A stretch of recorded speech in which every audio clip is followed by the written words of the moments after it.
Published 11:52 Eastern Daylight Saving Time, the 25th of September 2018. Updated 14:41 Eastern Daylight Saving Time, the 25th of September 2018. President Donald Trump is boasting that, thanks to him, missiles and rockets are no longer flying in every direction from North Korea, although he warns economic sanctions will remain in place until there is denuclearization on the Korean peninsula. In his 34-minute speech to the United Nations General Assembly on Tuesday, Trump bragged that his meeting with North Korean President Kim Jong-Un in Singapore in June resulted in a bold and new push for peace. He said that was a moment that is actually far greater than people would understand. President Trump said missiles are no longer flying from North Korea, but economic sanctions will remain in place until denuclearization occurs. Trump bragged about his accomplishments with North Korea in a speech to the United Nations General Assembly on Tuesday. The missiles and rockets are no longer flying in every direction, Trump bragged. He also outlined what else has happened since June. Nuclear testing has stopped. Some military facilities are already being dismantled. U.S. hostages have been released, and the remains of American service members who died in the Korean War are being returned. He did acknowledge much work remains to be done as his administration works to set up another meeting with Kim. And he added he would keep sanctions on Pyongyang. The sanctions will stay in place until denuclearization occurs, he said. Trump told reporters later in the afternoon he and Kim have an extraordinary communication between them. We've had communication that nobody will know about. That is extraordinary. When you look at last year at this exact time, my words were slightly different, having to do with the events taking place in North Korea. Slightly different, he said, but there has been a tremendous difference from one war to the next and far greater than anyone would understand. The original Singapore agreement was criticized for its lack of specific, measurable outcomes for North Korea and for not having a timetable on when denuclearization would occur. Secretary of State Mike Pompeo has been in negotiations with Pyongyang and plans to make another trip there before the end of the year, he told reporters in New York on Monday. Trump said on Monday his next summit with Kim Jong-Un will be most likely in a different location than it was before, seemingly ruling out Singapore out as an option. Trump said his second summit with Kim will be similar to the format they had before, at a location to be determined that will be announced within a fairly short period of time. We are in no rush. There's no hurry. We got back 3 months ago or so, he said of their summit in June. We've made more progress than anybody's made and ever, frankly, with regard to North Korea. Donald Trump says his next summit with Kim Jong-Un will be most likely in a different location than it was before, ruling out Singapore out as an option. North Korean leader Kim Jong-Un and South Korean President Moon Jae-in walked at the Samjian airport earlier this month. The U.S. president declared that, in some ways he has an extraordinary relationship with Kim. I really believe North Korea has tremendous economic potential, and I believe that Chairman Kim and the people of North Korea want to see that potential arrived at, and will help them to that end, he said as he met with the South Korean president. The relationship is very good. In fact, in some ways it's extraordinary. We'll see what happens. But we will be having a second summit in the not-too-distant future. Trump on Monday boasted that his administration has made tremendous progress in the dispute with North Korea in the year since he called Kim Jong-un Rocket Man and placed heavy sanctions on the isolated regime for its illicit nuclear activities. He said on his way into the United Nations that talks were moving very well with the Hermit Nation and the relationships are very good. We have many things in store. Looks like we will have a second summit quite soon, he said. As you know, Kim Jong-un wrote a letter, beautiful letter, and asking for a second meeting, and we will be doing that.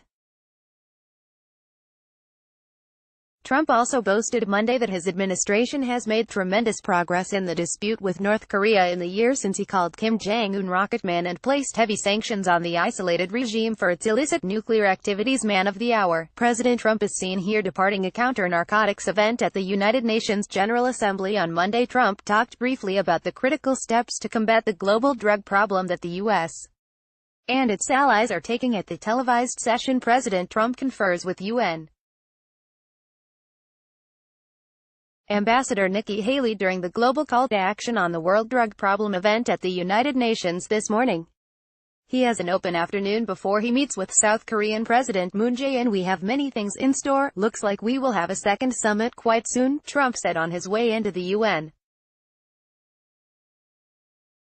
As you know, Kim Jong-Un wrote a letter, beautiful letter, and asking for a second meeting, and we will be doing that, Pompeo said later, at a White House briefing, that he expects to make his next visit to Pyongyang before the end of the year and a meeting with Trump is likely to follow.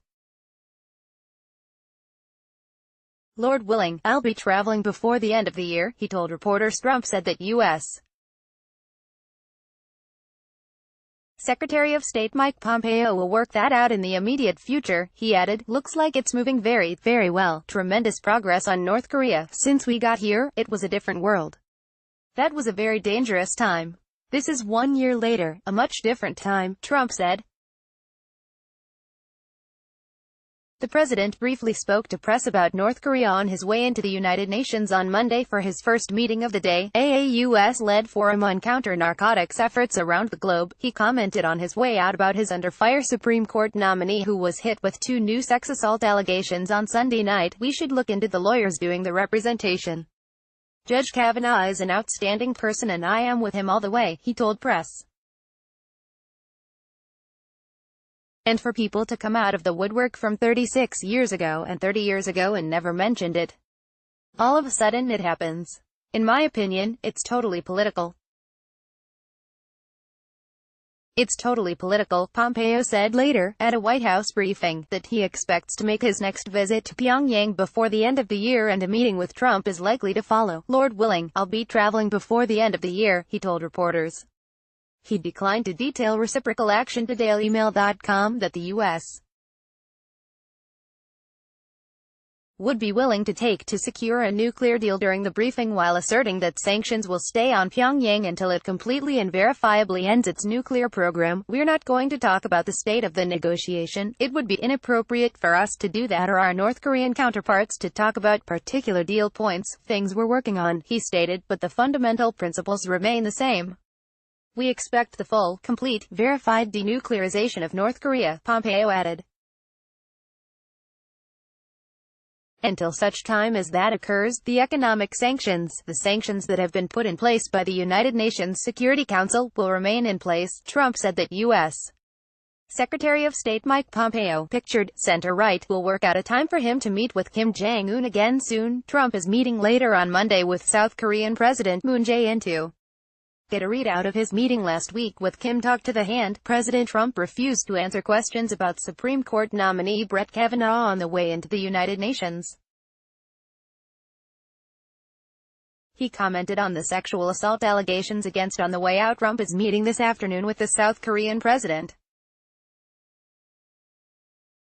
In addition to North Korea, the two leaders will discuss trade. The U.S.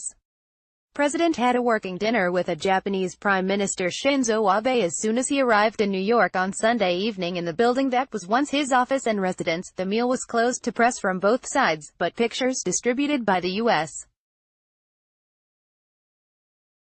and Japanese governments later showed Abe and Trump shaking hands in the president's lavish penthouse.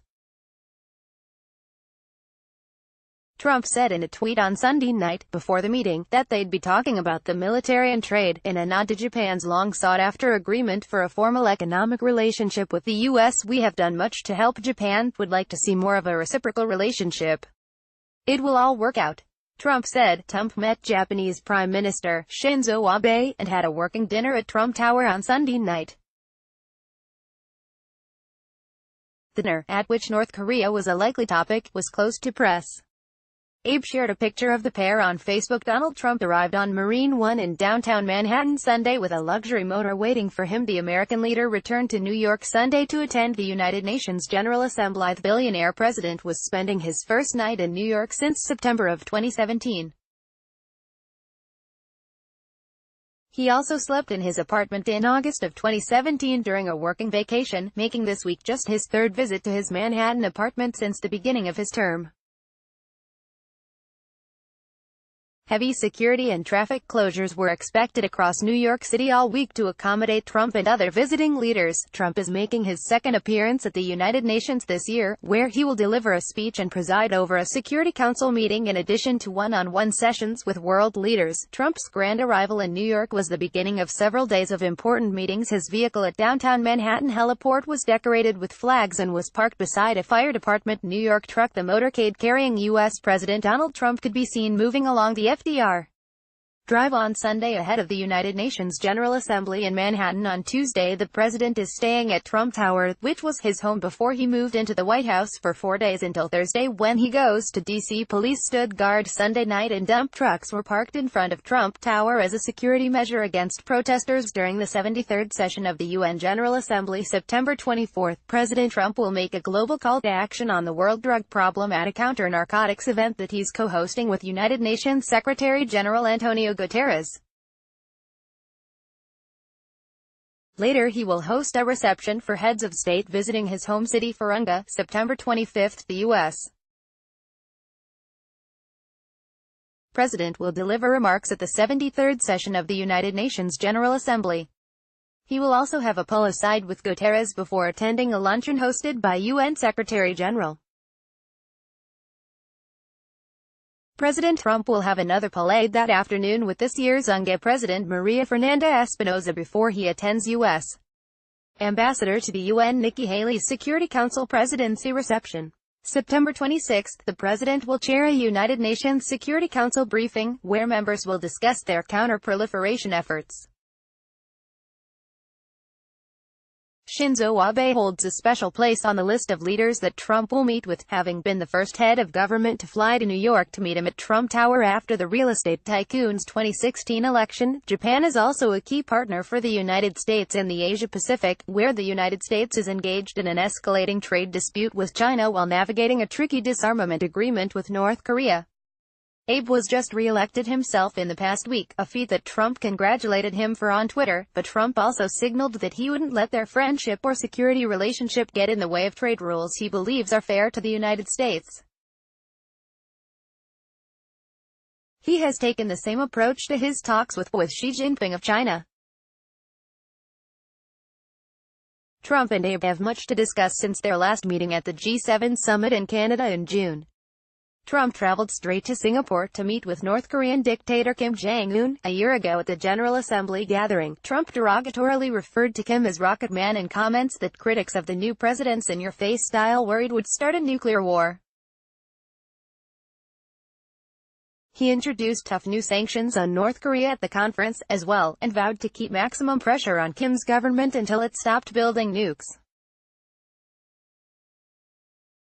In a major turnaround, Kim and Trump signed an informal pact for North Korea to completely and verifiably end its nuclear program in Singapore. Prior to my coming into office, a lot of people thought it was inevitable, we were going to war in North Korea. And now the relationships, I have to tell you, at least on a personal basis, they're very good. It's very much calmed down, Trump asserted last week at the White House. So far, the tete-a-tete has not produced significant results on the nuclear front, although North Korea has not conducted missile or nuclear tests since and followed through on a pledge to return the remains of American soldiers. Talks reached a total standstill in late August as North Korea failed to make good on its promises to Trump at the nuclear summit.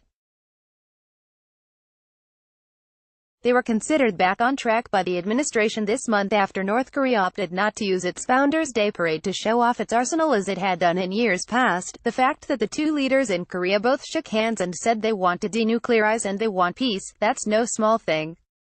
I think the fact that their parade, they didn't show off nuclear weapons for the first time is a major accomplishment. U.S. Ambassador to the UN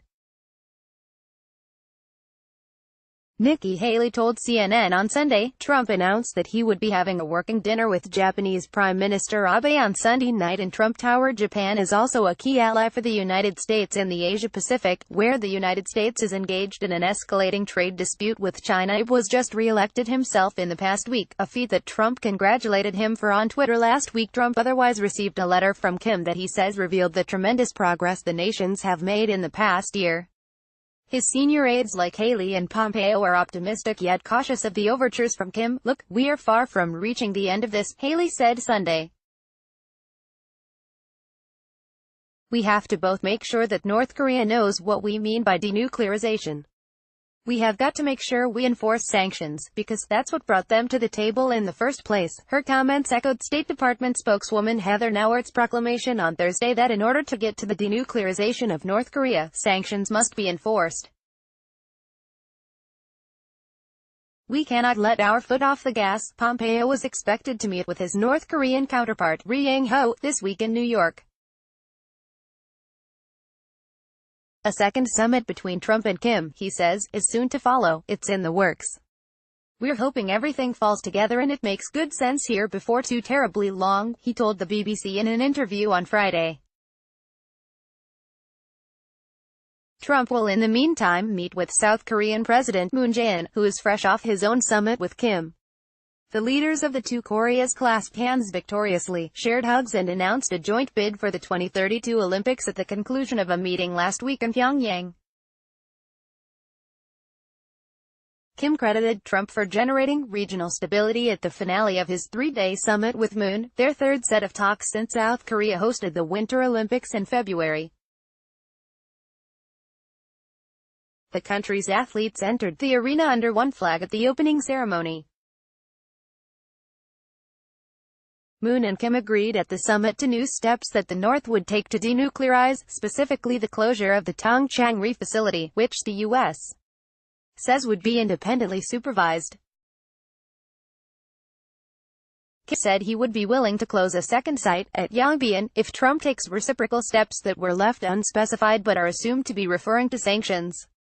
Moon reported after the summit that Kim is eager to meet with Trump again. He'll reveal more of his conversation with Kim during his meeting with Trump on the sidelines of the United Nations.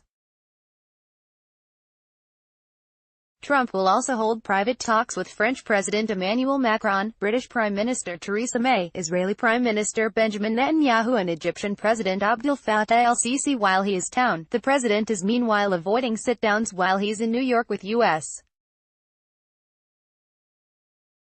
allies from around the globe such as Germany, which he knocked over the summer at the North Atlantic Treaty Organization summit for a Russian pipeline deal, as Angela Merkel skips the conference. He's bypassing Canada, another country which the U.S. is currently engaged in a messy trade negotiation, as well, even though the neighboring nation's prime minister will be in New York.